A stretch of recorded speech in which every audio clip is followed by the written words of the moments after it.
Okay, thank you very much. So this is the third video of the chemistry course. So today we are going to discuss about milk secretion very briefly, since you are not dairy science student. You are dairy processing student, dairy processing technology student. So because of this reason, we are focusing on more of technology aspect instead of production aspect. But this topic is very important to give an overview of milk secretion. So when it comes to secretion of milk, so this one is related with anatomy of its mammary gland. So the mammary gland of cow, sheep, goat, camels, and horses are located in this inguinal region, meaning the ventral and the underside of the animal. So this is we call it udder. So udder is composed of two halves, meaning left and right half. So this is divided by this mammary groove or median suspensory ligament. So this is important or desirable features of dairy animal. So later on I will explain it. So each half is divided into two separate quarters. So each half meaning the left and the right half separate two quarters. So because the single ladder contain four quarters. So two of them are belongs to left, two of them are belongs to right. So that's why cattle has four quarters, while sheep and goats has only two quarters. So each of them, sheep has two quarters, again goat has two quarters. So the case is different from that of goat because cattle contain four quarters. So each quarter has separate mammary gland in it. So each of them function differently. So each of them have their own mammary gland followed by teeth. So each teeth has also one streak canal to drain milk from the other. So each of them have their own fees. So that one is important to drain milk during this milking process. So one of the interesting issue is there is no communication among the four quarters of the udder. So there is no communication between one quarter to the next quarter. So meaning each of them are function independently.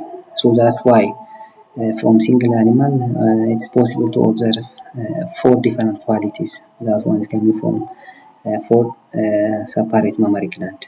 So when we look at the milk production, 40% of milk is produced from the forequarter, probably 60% of milk produced from the hindquarter. So this means there is also a difference in quality of this mammary gland. So it's clear. So when it comes to each quarter is separated from another by connective, so each of this quarter is separated from connective tissue. Okay, for example, if you take these strong suspensory ligaments are desirable in between half the left half and the right half. It is not desirable in between forequarter and hindquarter. Probably such kind of animal may be productive for a short time, but the farmers may not allow to transfer their gene to next generation. So that one is not desirable. So the desirable feature is this strong suspensory ligament that forming septum is desirable for this productive animal because this indicates that the udder is highly attached with this trunk or this abdominal wall. So such kind of animal the probability of udder infection is less, the injury is also very less because mostly if the udder is highly attached with abdomen, especially the udder is usually above fork, so that one is the desirable features of udder. So the udder is supported by skin, lateral and median suspensory ligaments. There are three important support structure of the udder: skin, lateral, and median suspensory ligament. But the role of skin and lateral suspensory ligament is a minor role when compared with median suspensory ligament.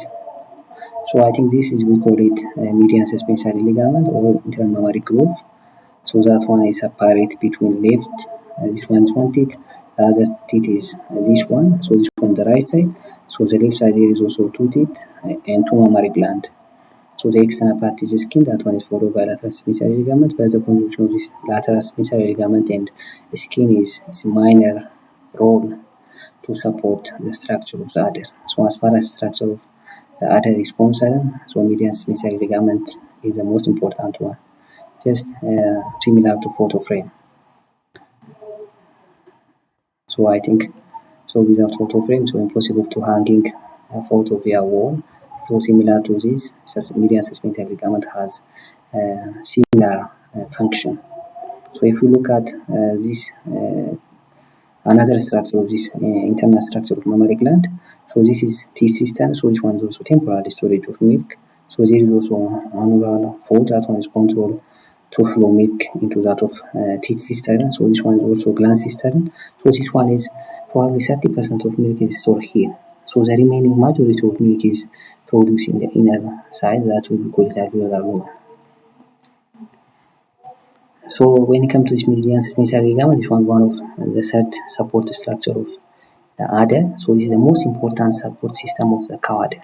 So as far as the support is concerned, probably 70% of support is the adder is supported by this median suspensor ligament or intramammary groove. So separate right and left halves of the adder. So this one is variable. If you observe median suspensor similar to median suspensor ligament in between forequarter and hindquarter, it is not desirable. Okay, so be mind that such kind of animal may not be transferred genes to next generation. So connect the adder to the abdominal wall. So if the median suspensor ligament is strong, means that so the adder is highly attached with this abdominal wall.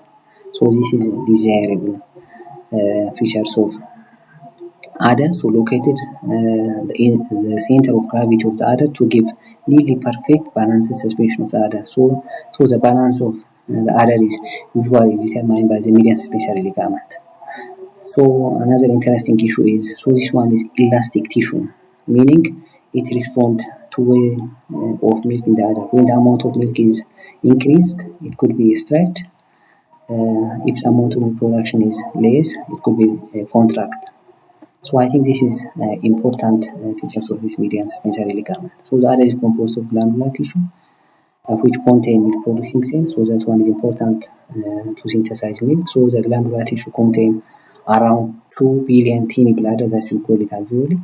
So the milk producing cell is located in the inner wall of this alveolus. So in the inner side of alveolus there is also a cell that we call it milk producing cell.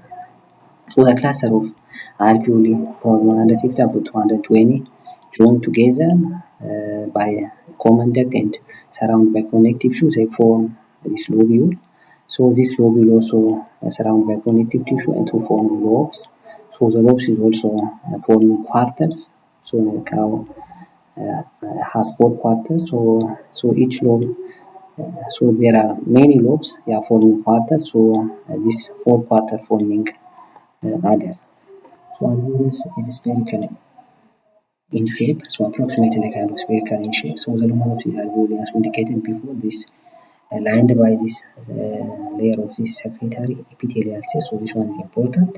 So these epithelial cells are contract in response to this hormone oxytocin. So hormone oxytocin are very important to eject milk from this mammary gland. So resulting the milk is squeezed out from the alveolar lumen. So finally goes to the small duct. So the small duct goes to large duct. So finally there is also gland cistern, that one leading to thesis and wizard of corticoid fold. So generally desirable adder has a maximum secreting cell and minimal connective tissue. So animal contain high connective tissue, so they produce small amount of milk. So animal contain or adder contain high amount of milk secreting cell, contain producing too much amount of milk. So this is external structure. So internal structure of a mammary gland, just similar to bunch of grape. So the stems are referred to duct.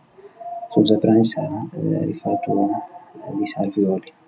So this one is that we call it is epithelial cell. So this one is the lumen of alveolus. So inside the lumen of alveolus, so there is this epithelial cell. So that one is important to provide to synthesize milk.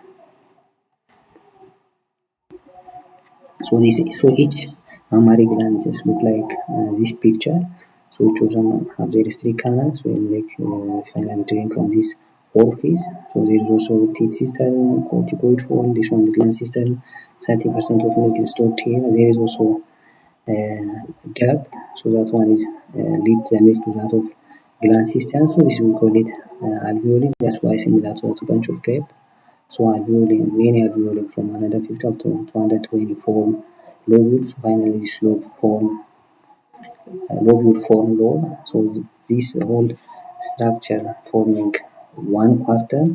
So the four quarter forming other.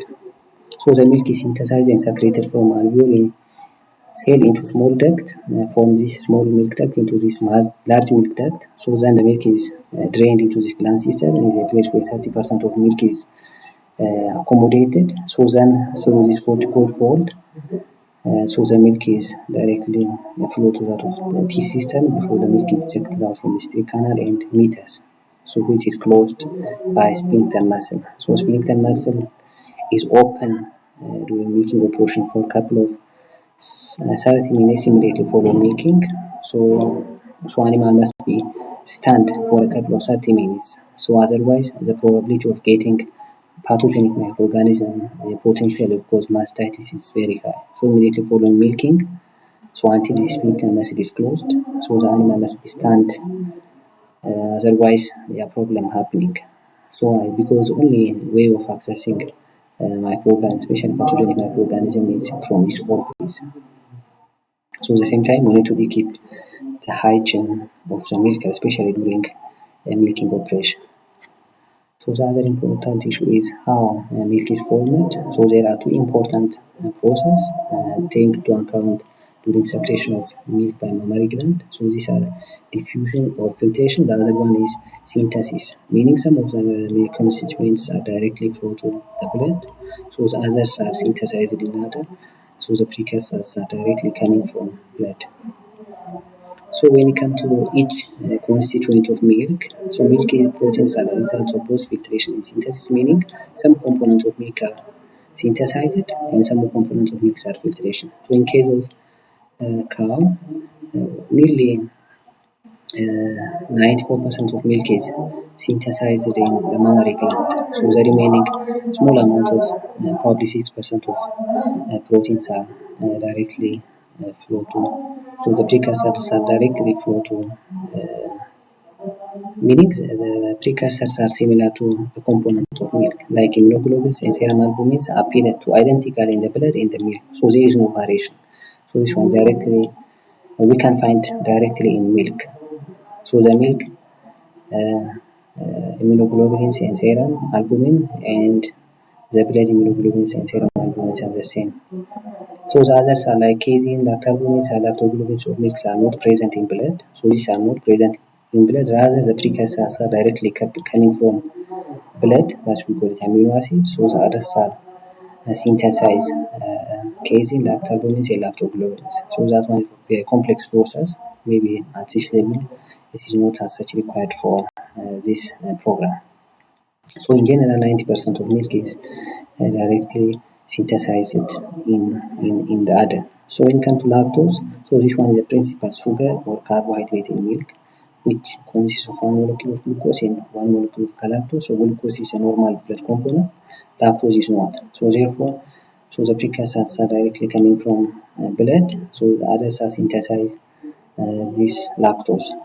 So meaning of all generally lactose are synthesized in mammary gland. When it comes to milk fat, so only 25% of the milk is directly filtered from the other acids, but 75% of milk fat is synthesized in the mammary gland. So in ruminant, so acetate is a principal precursor of fatty acids. So the oleinosis fatty acids, especially the end product of rumen fermentation, is one component is acetate. Probably this one is maybe represent 70%.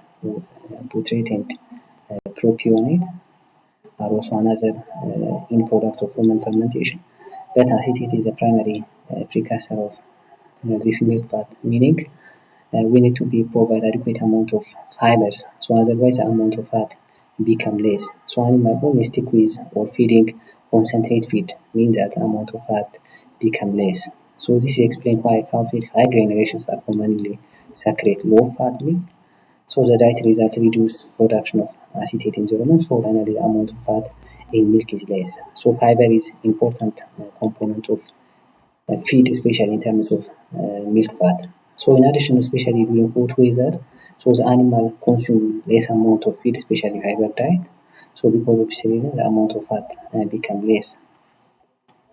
So the other one is milk, minerals and vitamins. So minerals and vitamins of milk are derived from blood and rich milk through filtration, meaning they directly filter from the udder, so from the blood. So they usually synthesize minerals and vitamin in the udder. So one of the most interesting issue is how mammary glands are concentrate certain minerals. For example, if we take milk contain at least 10 times more calcium and phosphorus than blood. So when you compare the minerals are the same, but the amounts is different. So for example, if we take X amount of probably calcium and phosphorus are found in blood, but if we find calcium and phosphorus maybe 10 times higher than this blood.